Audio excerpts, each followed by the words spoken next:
Sra. Ministra da Saúde, esta grave situação já nos levou a ouvir aqui nesta comissão o Sr. Bastonário da Ordem dos Médicos, os Srs. Presidentes dos Conselhos Disciplinares Regionais da Ordem e a Presidente da Entidade Reguladora da Saúde.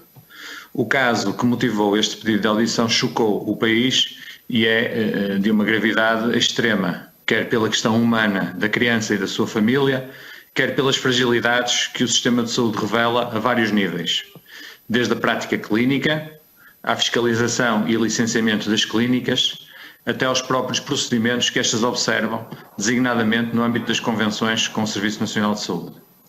Este caso afeta a imagem dos médicos, dos serviços de saúde, mas também é preocupante porque mina a confiança e a segurança que os portugueses têm no Serviço Nacional de Saúde.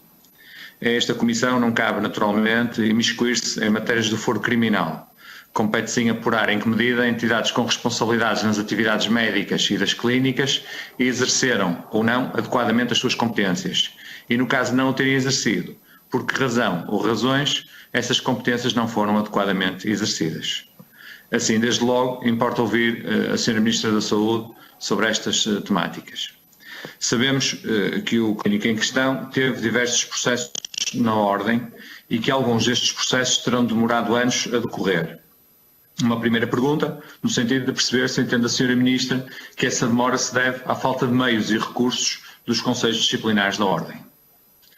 Na sua opinião, de algum modo a entidade reguladora da saúde deve também ser responsabilizada neste âmbito, na medida em que lhe compete a fiscalização destas clínicas?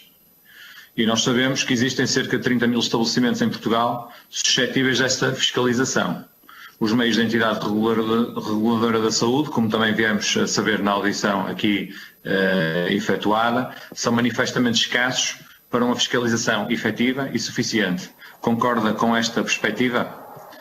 E nesse caso considera que a falta destes meios na entidade reguladora da saúde impede que ela desempenhe adequadamente as suas funções?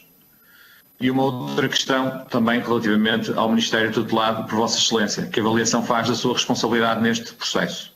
Considera que o Ministério da Saúde, através da ARS Lisboa e Val do Tejo, teve uma atitude desleixada, descoitada e até negligente ao não garantir que a clínica que tinha a convenção para a realização das ecografias e à qual pagava era efetivamente aquela que realizava os exames?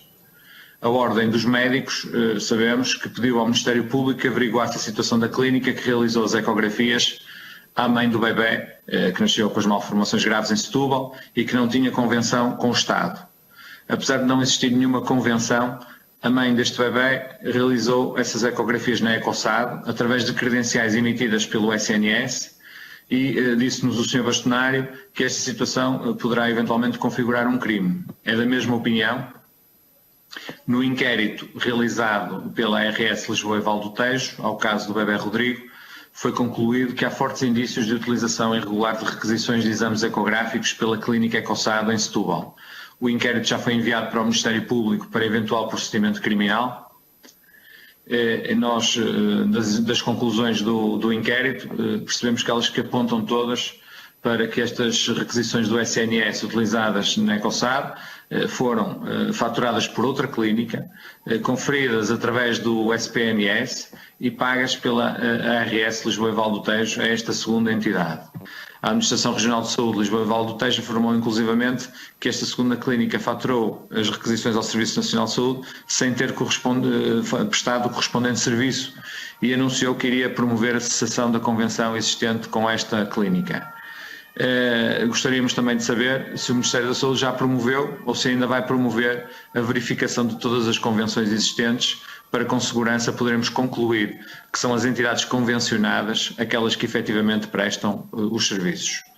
Face aos factos, entende que existe falta de articulação entre o Ministério da Saúde, a entidade reguladora da saúde e a Ordem dos Médicos?